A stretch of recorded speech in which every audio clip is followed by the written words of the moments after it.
औ कमा क़ाल सल्लल्लाहु अलैहि वसल्लम रवाहुल इमाम अहमद फी मुस्नदिही सदक़ल्लाहुल अज़ीम व सदक़ रसूलुहुन नबियुल उम्मियुल करीम व नहनु अला ज़ालिका लमिनश शाहिदीन वश्शाकिरीन वल्हम्दुलिल्लाहि रब्बिल आलमीन। दारुल उलूम नौमानिया के सालाना जलसे दस्तारबंदी की मुनासबत से स्टेज पर तशरीफ फरमा मुक़र्रर मशाइख़-ए-इज़ाम, उलमाए किराम, खुदमाए कौम व मिल्लत और कुरान करीम हिफ्ज़ करने की बरकत से जिन तलबे अजीज की यहाँ दस्तारबंदी होनी है, उन तलबे अजीज को दस्तार सजाए जाने के खूबसूरत मंजर के मुंतजिर सामिईन, बापर्दा माएँ और बहनें,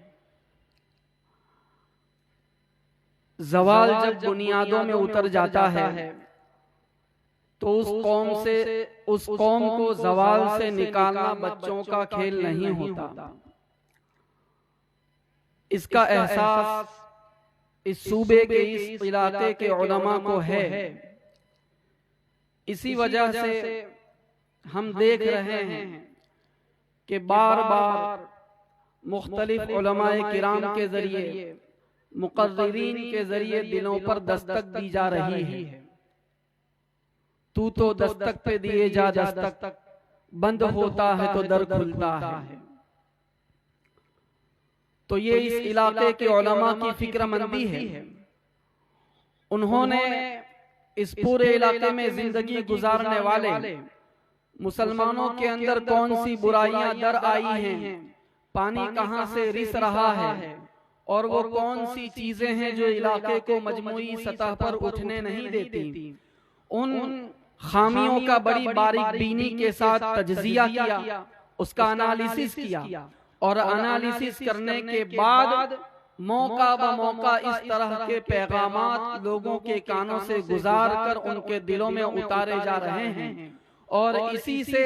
वो खमीर तैयार हो रहा है जिसके तवस्सुत से आइंदा चलकर ये पूरा इलाका एक बाशऊर कौम के तौर पर उभरेगा और इस पूरे इलाके के एक घर में पैदा होने वाला बच्चा तरबियत याफ्ता बच्चा बनकर निकलेगा। ये जो सारी चलत फिरत है, ये नक्लो हरकत है, ये जलसों का एहतिमाम है, ये सब उसी अजीम मकसद की पुष्ट पनाही कर रहे हैं। बड़ी खुशी की बात है कि जलसा मेरे ख्याल से तकरीबन असर बाद या उससे भी पहले शुरू हो चुका है, लेकिन जब आदमी तालिब बनकर आता है तो हर आने वाला खतीब उसके दिल की तलब को बढ़ाता रहता है। जब आदमी अपने दामन को भरने के लिए आता है और किसी मजलिस में इस नीयत के साथ बैठता है कि अल्लाह इस मजलिस में मेरे हिस्से की हिदायत से तू मुझे महरूम न फरमा। जिंदगी में कुछ घड़ियां ऐसी होती हैं जो इनकलाबी घड़ियां बन जाती है, जो ऐतिहासिक और हिस्टोरिकल मूवमेंट बन जाती हैं। तो ऐसा ही ये मौका है कि आदमी तालिब बनकर आता है। जब तालिब बनकर आता है, हर आने वाली बात उसके दिल के निहा खाने में उतरती चली जाती है और जिस कदर उसका दिल धुलता है, साइकिल होता है, उसी कदर मजीद उस गिजा को हासिल करने का मादा, उसका दाइया आदमी के अंदर पैदा होता जाता है। तो आपका इस वक्त तक बैठे रहना और मजीद ज्यादा देर बैठने के लिए अपने आप को आमादा करना, ये इस बात की अलामत है कि हम सबका दिल इन उलमाए किराम की सोहबत की बरकत से धुल रहा है और हम सबको अपनी जिंदगी की गुमशुदा मता हासिल हो रही है। ये वो जलसा है जो है तो जलसे की शक्ल में, लेकिन अगर मजमा उसे दिल के कानों से सुनता है, अमल की नीयत से सुनता है, तो यही जलसा एक तहरीक में तब्दील हो सकता है और हर आदमी यहाँ से सरापा इनकलाब बन के लौट सकता है और आइंदा कल से वो मिल्लत की तामीर के अंदर एक एक्टिव टूल के तौर पर कल ही से खप सकता है। तो आपकी ये हुस्न समात, आपका ये सब्र व ज़ब्त वाक़ियतन काबिले दाद है। ये मंजर अपने आप में ऐसा है जो एक तवील तबसरा चाहता है, लेकिन मैं इससे सरफे नजर करते हुए अपनी अगली बात की तरफ बढ़ता हूँ। मेरे बुजुर्गों, मदारिस का किरदार क्या है और इस बीच इस मदरसे का किरदार क्या है और किस तरह के किरदार की जरूरत है, उस ताल्लुक से अवाम की जिम्मेदारी क्या बनती है, ये सब चीजें आपके सामने आ भी गई। और हमारे बड़े जो इस वक्त हम सब के दरमियान तशरीफ फरमा है, इंशाअल्लाह उनकी ज़बान हक तर्जमान से भी हम इस तरह की कीमती गुफ्तगू सुनेंगे। मैंने तो आपकी खिदमत में हुजूर नबी अकरम सल्लल्लाहु अलैहि वसल्लम की एक हदीस पाक पेश की है। मैं उसी हदीस पाक के मतन को सामने रखते हुए दो चार बातें अर्ज करके इजाजत चाहता हूँ। मेरे बुजुर्गों, नबी अकरम सल्लल्लाहु अलैहि वसल्लम की अंबिया अलैहिमुस्सलातु वस्सलाम के दरमियान जो स्पेशलिटी है, आप सल्लल्लाहु अलैहि वसल्लम की जो खुसूसियत है, उन खुसूसियतों में से एक स्पेशलिटी वो भी है जिसको खुद नबी अकरम सल्लल्लाहु अलैहि वसल्लम ने बयान फरमाया कि ऊतीतु जवामिउल कलिम, अल्लाह तबारक व तआला ने मुझे जवामिउल कलिम अता फरमाए। जवामिउल कलिम किसको कहते हैं? जवामिउल कलिम ऐसे सेंटेंसेस को कहा जाता है, ऐसे वाक्य को कहा जाता है जिसमें जुमला बहुत छोटा होता है लेकिन उसमें मानी का एक समुंदर छुपा हुआ होता है। वाक्य बिल्कुल शॉर्ट होता है लेकिन उस एक वाक्य के अंदर, उस एक जुमले में कभी कभी पूरी सोसाइटी की इस्लाह का सामान नबी अकरम सल्लल्लाहु अलैहि वसल्लम फराहम कर देते हैं। ये जो नबी अकरम सल्लल्लाहु अलैहि वसल्लम की दुआ है, जिसका तज़किरा आपकी खिदमत में खुतबे के साथ किया गया कि आप सल्लल्लाहु अलैहि वसल्लम जब रजब का चांद देखते थे तो ये दुआ फरमाते थे कि अल्लाहुम्मा बारिक लना फी रजब व शाबान व बल्लिगना रमजान। ए अल्लाह, तू रजब और शाबान में हम सबको बरकत अता फरमा और हमें रमजान तक पहुंचा दे। ये जो छोटी सी दुआ है, इस दुआ के जरिए से हुजूर नबी अकरम सल्लल्लाहु अलैहि वसल्लम ने हम सबकी तरबियत फरमाई है। तरबियत क्या फरमाई है कि आप सल्लल्लाहु अलैहि वसल्लम की ये जो दुआ है, इस दुआ के जरिए से नबी अकरम सल्लल्लाहु अलैहि वसल्लम ने अल्लाह तबारक व तआला की बारगाह में एक सवाल किया है, जिससे सबसे पहला पैगाम नबी अकरम सल्लल्लाहु अलैहि वसल्लम उम्मत को ये देना चाहते हैं कि मैं उस मकाम और मर्तबे के ऊपर हूँ कि बादस खुदा बुजुर्ग तो किस्सा मुख्तसर, और हुजूर नबी अकरम सल्लल्लाहु अलैहि वसल्लम के मकाम और मनसब के ताल्लुक से हम अपने पेशरो मुकर्रिर से बहुत पुरमग़ज़ गुफ्तगू सुन भी रहे थे।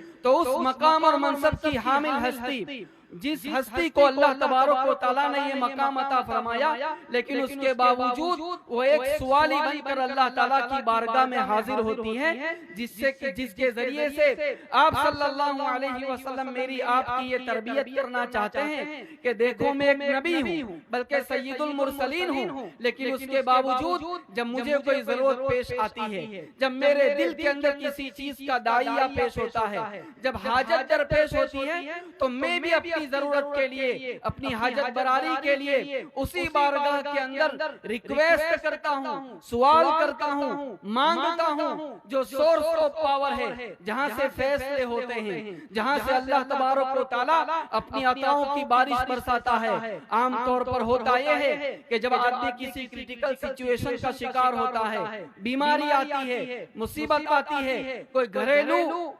हालात पेश आते हैं, इन तमाम मौके के ऊपर उसके सॉल्यूशन के लिए आदमी हर दर को दस्तक देता है, हर बंदे के पास पहुंचता है, हर सिफारिशी से सिफारिश करवाता है, लेकिन उस दर को भूल जाता है जहां से फैसले होते हैं, जो सोर्स ऑफ पावर है। आप सल्लल्लाहु अलैहि वसल्लम ने हम सब की तरबियत फरमाई कि देखो पहली फुर्सत में अगर किसी दर को दस्तक देना है, अगर किसी से लो लगानी है, और अगर किसी दफ्तर के अंदर अपनी रिक्वेस्ट पहली फुर्सत में पेश करनी है, वो अल्लाह तबारक व तआला की जात है। इससे आदमी का ताल्लुक अल्लाह ताला की जात आली के साथ मजबूत होता है। अल्लाह ताला को बंदे की इस अदा के ऊपर प्यार आता है कि हाँ मेरा बंदा इस बात को जानता है कि उसकी जरूरतों को मैं पूरा कर सकता हूँ। यब्न आदम लौ अन्ना अव्वलकुम व आखिरकुम व इंसकुम व जिन्नकुम कामू फी सईदिन वाहिदिन फसअलूनी फअतैतु कुल्ल वाहिदिन मसअलतहु मा नक़स मिम्मा इंदी इल्ला कमा यनक़ुसुल मिख़यतु इज़ा उदख़िलल बहर। अल्लाह तबारक व तआला फरमाते हैं, हदीस कुदसी है कि सारे के सारे इंसानों जिन्नात एक सफ में जमा हो जाएं, सब अपनी अपनी जबानों में मांगे, अपनी अपनी मुरादें मांगे और सब को मैं देने लगूं, तो इन सब का मांगना और मेरा उन सबको देते जाना मेरे खजाने में से उतना भी कम नहीं करेगा जितना कि किसी सुई को समुद्र के अंदर डुबोया जाए, बाहर निकाला जाए, सुई की नोक पर पानी का जो कतरा लगता है उसके बकदर कमी भी मेरे खजाने के अंदर नहीं आई। तो क्या बात है कि मैं अपनी जरूरतों के वक्त 10 दरवाजों तक चला जाता हूँ, अपनी इज्जत तक को दांव पर लगा देता हूँ, लेकिन उस हस्ती को भूल जाता हूँ जो न मांगने से नाराज होती है और मांगने से खुश होती है। अल्लाहु अकबर। नबी अकरम सल्लल्लाहु अलैहि वसल्लम ने हम सबकी तरबियत फरमाई। दूसरा पैगाम आप सल्लल्लाहु अलैहि वसल्लम ने ये दिया, आप सल्लल्लाहु अलैहि वसल्लम ने क्या मांगा? अल्लाहुम्मा बारिक लना फी रजब व शाबान व बल्लिगना रमजान। अल्लाह रजब और शाबान में हमें बरकत अता फरमा और रमजान तक पहुंचा दे। गोया कि हुजूर नबी अकरम सल्लल्लाहु अलैहि वसल्लम ने अपनी जिंदगी रमजान मुबारक तक दराज कर दिए जाने की दरखास्त अल्लाह ताला की बारगाह में पहुंचाई है। मेरे दोस्तों, अपने मुस्तकबिल के बारे में